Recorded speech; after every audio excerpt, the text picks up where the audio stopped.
Hello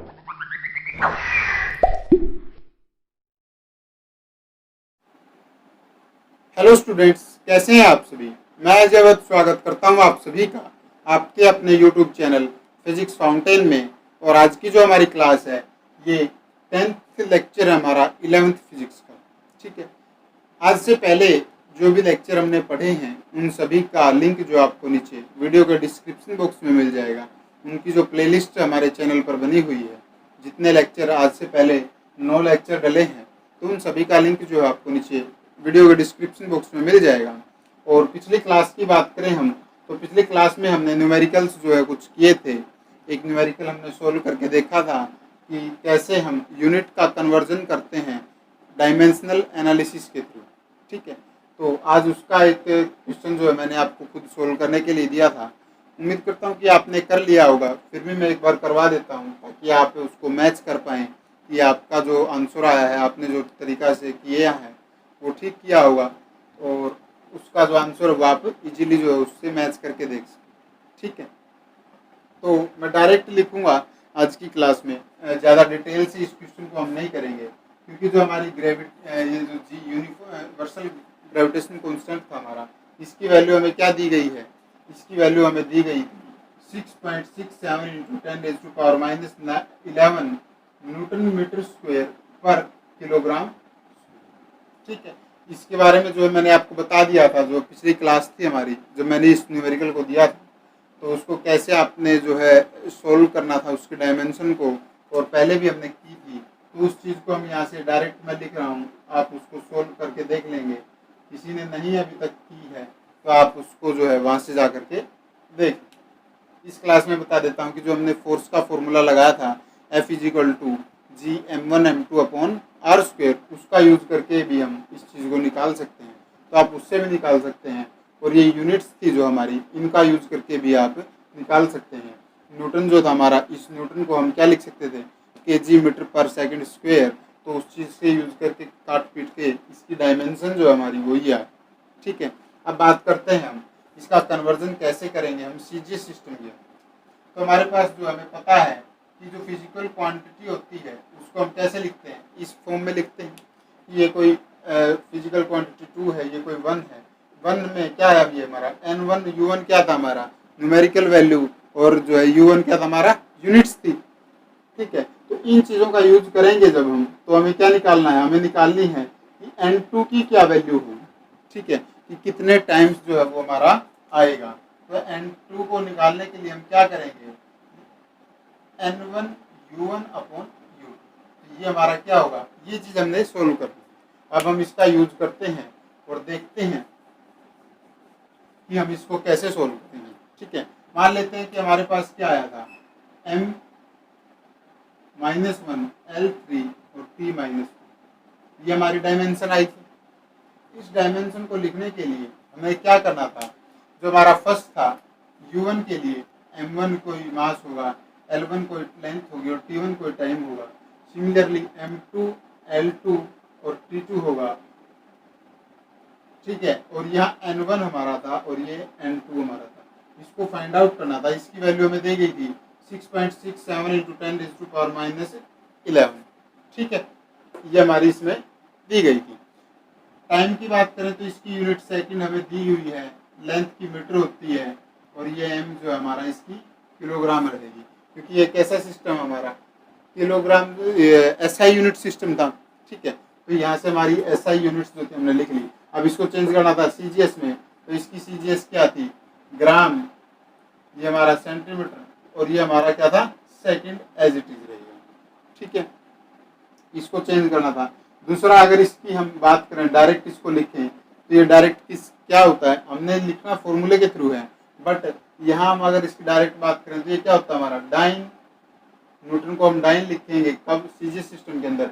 metre को हम centimetre square, और किलोग्राम जो है हमारा इसको हम ग्राम का स्क्वायर।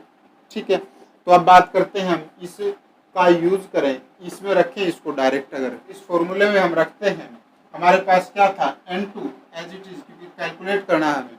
n1 की वैल्यू क्या थी 6.67 इंटू 10⁻11, और ठीक है, ये हमारा u1 और u2 जो था इसको रखें, u1 की वैल्यू क्या आई थी हमारी, ये थी। ठीक है, अच्छा u1 बाई u2 डायरेक्ट लिख रहा हूं मैं, तो यहां से हम क्या लिख सकते हैं, m1 अपॉन m2 की पावर -1 थी डायमेंशन में। यहाँ क्या था L3, m1 अपॉन m2 जो हमारा था मास, ये मीटर बाई सेंटीमीटर, ये मीटर था और ये नीचे सेंटीमीटर, तो यहाँ से क्या था, इसकी पावर हमारी 3 थी। ठीक है, नेक्स्ट जो थी हमारी वो क्या था, टाइम।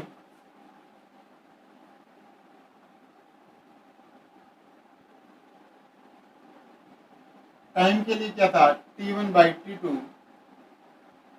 और T1 T2 हमारा क्या है, चलो मैं एक बार लिख देता हूँ, -2 था, और इसको भी मैं L1 और L2 करके लिख देता हूँ ताकि कोई पहली बार जो लेक्चर देख रहा है उसको भी इजीली समझ में आए।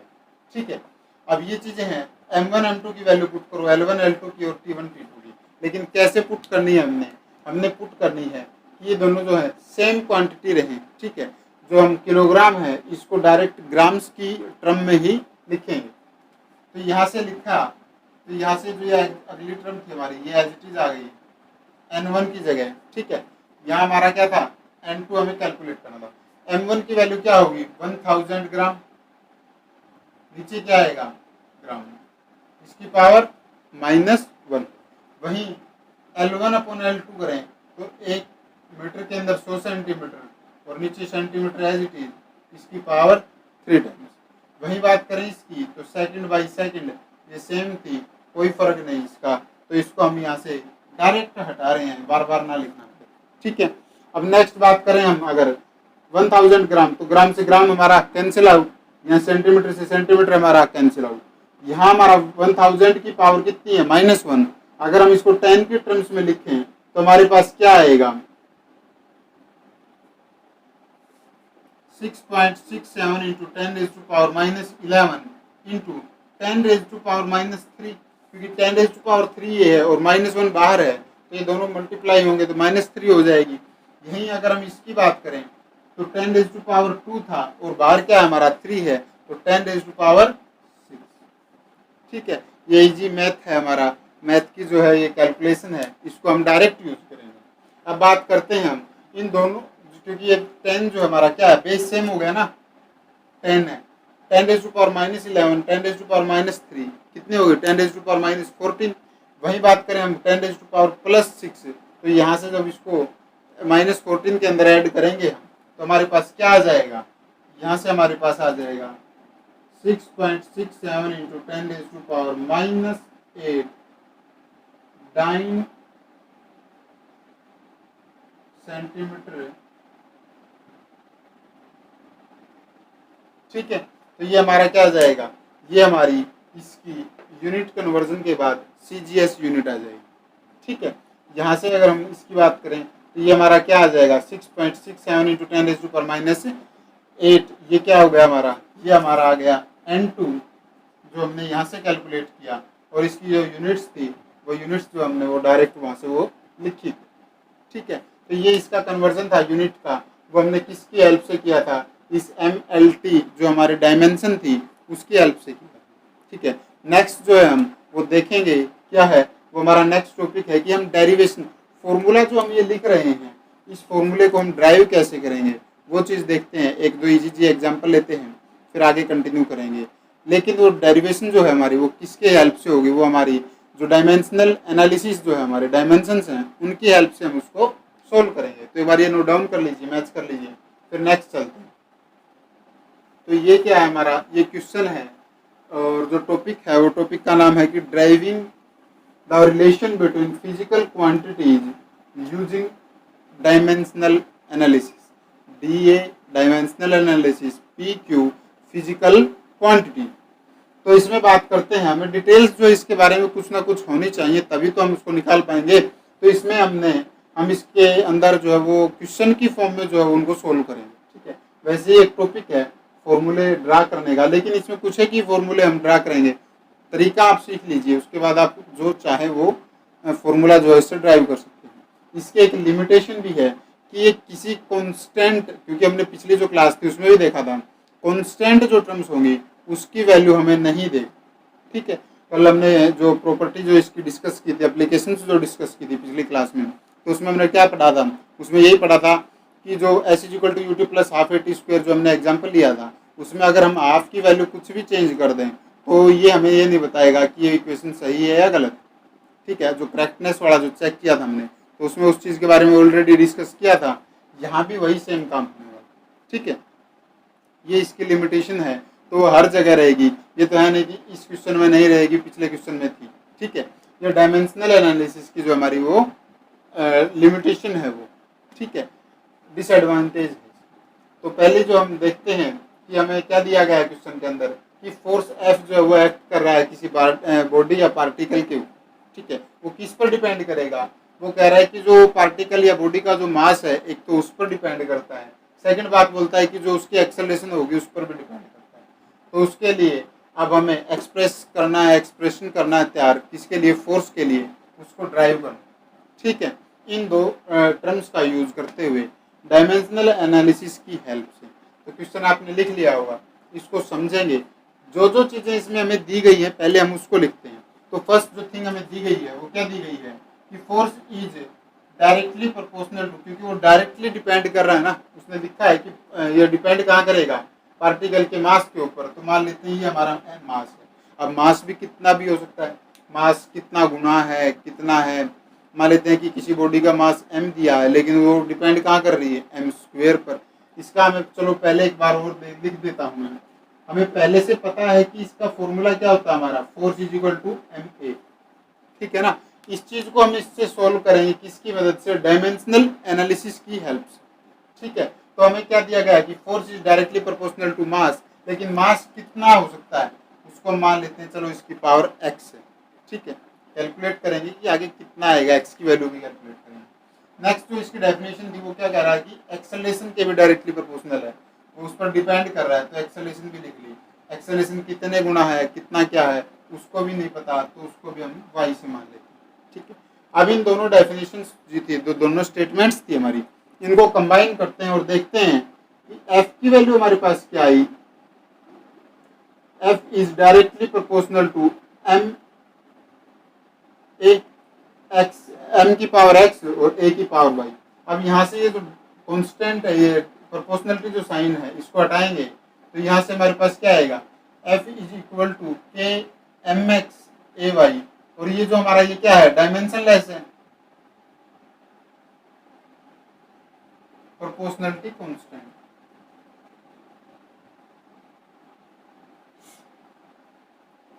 ठीक है, तो ये क्या है हमारा, डायमेंशनलेस प्रोपोर्शनली कांस्टेंट।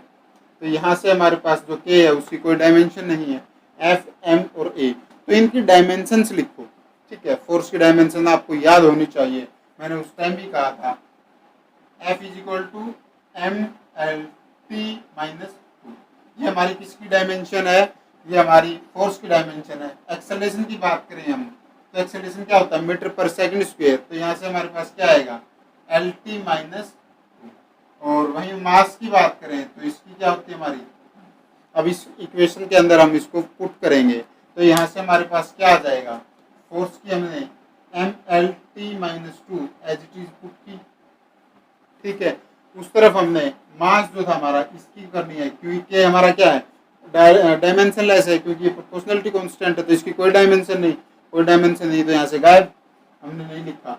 हम डायरेक्ट लिखते हैं मास की m है और हमारा जो है मास की पावर क्या थी, x थी, तो हमारी जो डायमेंशन है उसकी भी पावर x चली जाएगी। वही बात करें हम अगर एक्सेलरेशन की, तो एल टी माइनस टू और इसकी जो डायमेंशन है वो क्या आ जाएगी, इसके पावर जो है इसकी y आ जाएगी। अब इस पावर को जो हम अंदर लेते हैं और इसको इकट्ठा करके लिखें तो हमारे पास क्या आ गया, M X L Y T की पावर माइनस टू वाई आ गया है। इतना समझ में। अब हमने क्या करना है कि बेस सेम है दोनों साइड, एम एम, पावर्स जो है वो इक्वेट कर देंगे हम इजीली। यहाँ भी अगर हम लिखना चाहें तो क्या लिख सकते हैं, m1 l1 t minus two. अब दोनों तरफ से हम बेस सेम है, पावर्स को जो है वो इजीली एक दूसरे से कंपेयर कर सकते हैं। तो x की वैल्यू, क्योंकि हमें क्या देखना है, m के ऊपर कितनी है, या चलो मैं कंप्लीट लिख देता हूँ, m1 इज इक्वल टू किसके इक्वल है, m की पावर x के। तो यहाँ से x की पावर क्या आ गई हमारी, x इज इक्वल टू 1। वहीं बात करें l की, तो l1 इज इक्वल टू किसके है, ly के। तो यहाँ से y की वैल्यू भी कितनी आ गई हमारी, 1। अगर वैसे तो हमारी y की वैल्यू आ गई, लेकिन फिर भी हम अगर यहाँ रख के देखें, यहाँ से निकालें, तो t की पावर -2 और यहाँ से t की पावर -2y, तो यहाँ से भी हमारी y की वैल्यू किसके इक्वल आ गई, 1। ठीक है, अब ये वैल्यू जो आई है एक्स वाई की, इसको हमने कहाँ पुट करना है, इस फॉर्मूले में।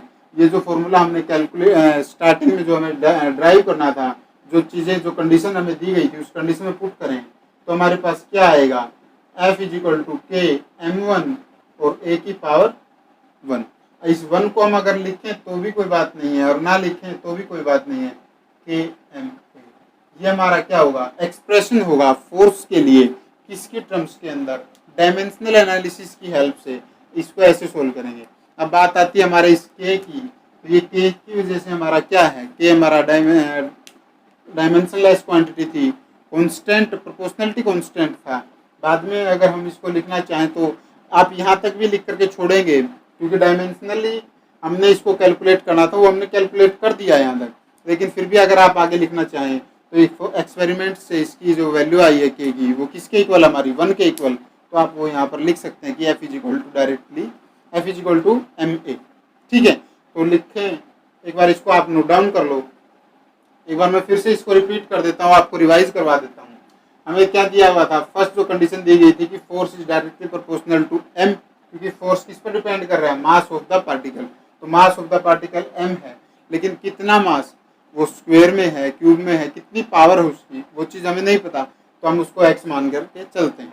नेक्स्ट हमें दिया था एक्सेलरेशन। एक्सेलरेशन का भी सेम कहानी थी, वो डायरेक्टली डिपेंड कर रहा था, उसके ऊपर डिपेंड हो रहा था हमारा फोर्स, लेकिन कितने टाइम्स क्या है एक्सेलरेशन उसके बारे में नहीं था, तो हमने माना क्या, वाई। अब नेक्स्ट जो है हमारे, इन दोनों स्टेटमेंट्स को हमने कंबाइन किया, एम एक्स ए वाई फोर्स के डायरेक्टली प्रोपोर्शनल थे। यहाँ से हमने डायरेक्ट जो प्रोपोर्शनलिटी का साइन हटाया, तो के आ गया हमारे पास। के था क्या हमारा, कि हमारा डायमेंशनलेस प्रोपोर्शनलिटी कांस्टेंट था, तो यहाँ से हमने इसको यहाँ लिख दिया। और यहाँ हमारे पास जब इन इक्वेशंस में हमने डायमेंशनल इनके फॉर्मूलाज जो थे वो लिखे, एम एल टी -2 एम और एल टी -2, ये सारी चीज़ें लिखने के बाद बेस सेम होने की वजह से हमने पावर्स जो थी उनको हमने क्या किया, कंपेयर करवाया। तो यहाँ से हमारे एक्स वाई की वैल्यू जो है वो निकल करके आ गई। ठीक है, तो एक्स वाई की वैल्यूज को जो हमने इस फॉर्मूला के अंदर यहाँ पर पुट कर दिया, और ये हमारा क्या आ गया, एक्सप्रेशन आ गया फोर्स का, किसकी टर्म्स के अंदर, जब हमें ये चीज़ें दी है डायमेंशनल एनालिसिस के थ्रू, इस मेथड से हमने इसको ड्राइव कर लिया। तो एक बार नोट कर लो आप, फिर नेक्स्ट चलते हैं, अगला क्वेश्चन जो है इसका देखते हैं। तो नेक्स्ट जो है हमारा वो क्या है, हमारा एक सेकंड क्वेश्चन है। इसमें हमें क्या दिया गया है, इसमें कहा गया है कि सिंपल पेंडुलम है कोई हमारा। सिंपल पेंडुलम का आपको पता ही है कि वो ये थ्रेड है और इसके नीचे जो है वो हमारा ये बॉब जो है वो बंधा होता है। तो इसमें क्या कह रहा है कि वो डिपेंड किस पर कर रहा है, वो कर रहा है हमारा इसकी जो लेंथ है उस पर, और इसके नीचे जो एक्सेलरेशन ड्यू टू ग्रेविटी जो काम कर रही है उस पर, और जो ये मास है इस बॉब का, ये जो इसके नीचे जो ये लगा हुआ है लोहे का, जो वो एक स्फेरिकल जो शेप लगी हुई है, कनेक्टेड है इस पर, तो इस बॉब के मास पर, इसके नीचे जो ग्रेविटेशनल फोर्स जो ग्रेविटी लग रही है उस पर, और जो ये लेंथ है ये इस पर, तो ये सारी चीज़ें जो इस पर डायरेक्टली डिपेंड है। क्या, ये टाइम पीरियड जो है हमारा टी, ये इस पर डायरेक्टली जो इन पर डिपेंड है। हमें एक्सप्रेशन किसके लिए निकालना है, हमारे टी जो टाइम है उस टाइम पीरियड को कैलकुलेट करने का जो है एक्सप्रेशन जो है कैलकुलेट करना है, और किसकी हेल्प से करना है, हमारे डायमेंशनल एनालिसिस, डायमेंशनल फार्मूला की हेल्प से जो इसका एक्सपेरिमेंट जो इसका एक्सप्रेशन है वो फाइंड आउट करना। तो डायरेक्टली लिख रहा हूँ मैं यहाँ से कि हमारा जो टाइम पीरियड है वो किस किस के इक्वल है, एल, एम और जी। ठीक है, तो एल की पावर कितनी, ए, एम की पावर बी, और जो हमारा जी है एक्सेलरेशन ड्यू टू ग्रेविटी, इसकी पावर हम सी मान लेते हैं। ठीक है, तो ये तीनों चीज़ें जो हमें कैलकुलेट करनी। अब इसका जो प्रोपोर्शनलिटी जो साइन हटेगा, तो यहाँ क्या आ जाएगा हमारे पास, डायमेंशनलेस कांस्टेंट, प्रोपोर्शनलिटी कांस्टेंट क्या आ गया, यहाँ ये हमारे पास आ गया। ठीक है, अब बात करते हैं कि हमारी जो डायमेंशनल फॉर्मूला है इस इक्वेशन के, वो पुट करते हैं। मान लेते हैं हमारा टाइम है, टाइम का क्या था हमारा टी की पावर कितनी आएगी 1। ठीक है, कि डायमेंशनल क्वांटिटी थी, हट गई यहाँ से। लेंथ जो है, लेंथ किसके इक्वल है हमारा, वो एल के, और एल की पावर क्या आएगी ए, क्योंकि यहाँ पर हमें दी गई। नेक्स्ट हमारा क्या था, वो मास, मास की क्या होती है एम, एम का हम क्या लिखेंगे यहाँ पर बी, क्योंकि हमने इसकी पावर बी मानी।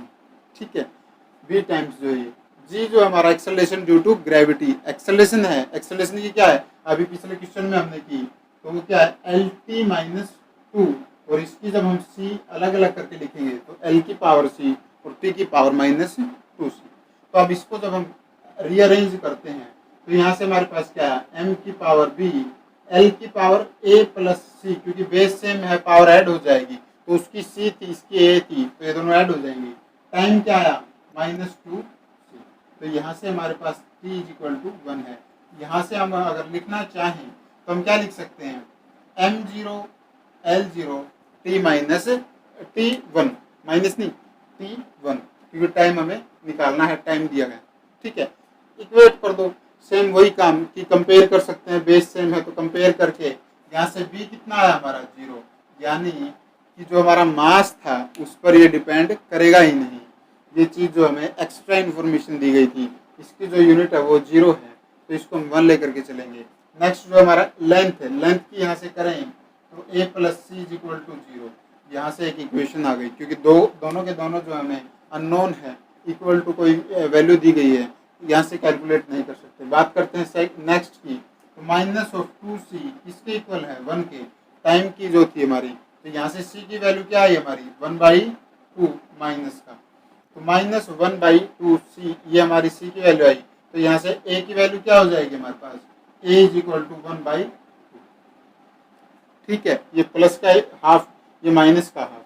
अब इस चीज को जब हम पुट करते हैं इसके अंदर, हमारे इस इक्वेशन के अंदर, तो हमारे पास क्या निकल करके आएगा, टाइम जो है हमारा, टाइम पीरियड जो है वो किसके इक्वल आया, k = l की पावर कितनी है हमारी 1/2, प्लस का था, m की पावर कितनी आई 0, और g जो थी हमारी उसकी पावर -1/2। तो इसको हम कैसे लिख सकते हैं, इसको लिखने के लिए हम कैसे क्या करें, k = क्योंकि हाफ है पावर, तो इसका मतलब ये क्या हो गया √, और ये भी क्या है √, लेकिन ये क्या है नेगेटिव √, है, ये पॉजिटिव है, तो इसका मतलब वो क्या है कि 1/g का √, है, और ये क्या हमारा डायरेक्ट √, है। तो यहाँ से कैसे लिख सकते हैं √L/√g, और इसको जब हम सोल्व करके डायरेक्ट लिखना चाहें तो क्या लिख देंगे t = k√L/g। तो यहाँ तक अगर आप करके छोड़ देते हैं तो ये आपका जो फॉर्मूला है, जो ये आपका एक्सप्रेशन है वो सही होगा, इसको कोई गलत नहीं कर सकता। वहीं अगर हम इस k की बात करें तो यहाँ से हमें k की वैल्यू जो पता नहीं लग सकती, क्योंकि कांस्टेंट है, तो कांस्टेंट को हमारे डायमेंशन जो है सभी को बाहर निकाल करके चलता है, मानता ही नहीं है कि वो एग्जिस्टेंस में भी है या नहीं है। तो यहाँ से हम डायरेक्ट जो है इस k की वैल्यू को नहीं लिख सकते, यहाँ तक छोड़ देंगे तो भी सही है।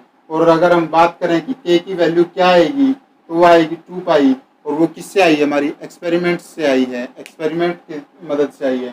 तो उसको भी अगर आप लिख करके आए, लिखना चाहें तो लिख सकते हैं, तो t = 2π√L/g, ये हमारा क्या आ जाएगा कंप्लीट फॉर्मूला, कंप्लीट जो एक्सप्रेशन है इसके लिए, हमारा टाइम पीरियड के लिए आ जाए। ठीक है, तो आप जो इसको लिख लेना, एक बार नोट डाउन कर लेंगे, इजीली आपको समझ में आ गया होगा। आज की क्लास में बस यहीं तक। उम्मीद करता हूँ कि आपको ये लेक्चर पसंद आया होगा। अगर आपको ये लेक्चर अच्छे से समझ में आया, अच्छा लगा, तो प्लीज़ हमारे इस वीडियो को लाइक कीजिए और साथ ही अपने दोस्तों के साथ शेयर कीजिए। थैंक यू क्लास, मिलते हैं आपसे नेक्स्ट लेक्चर में नए टॉपिक के साथ। Thank you and take care students.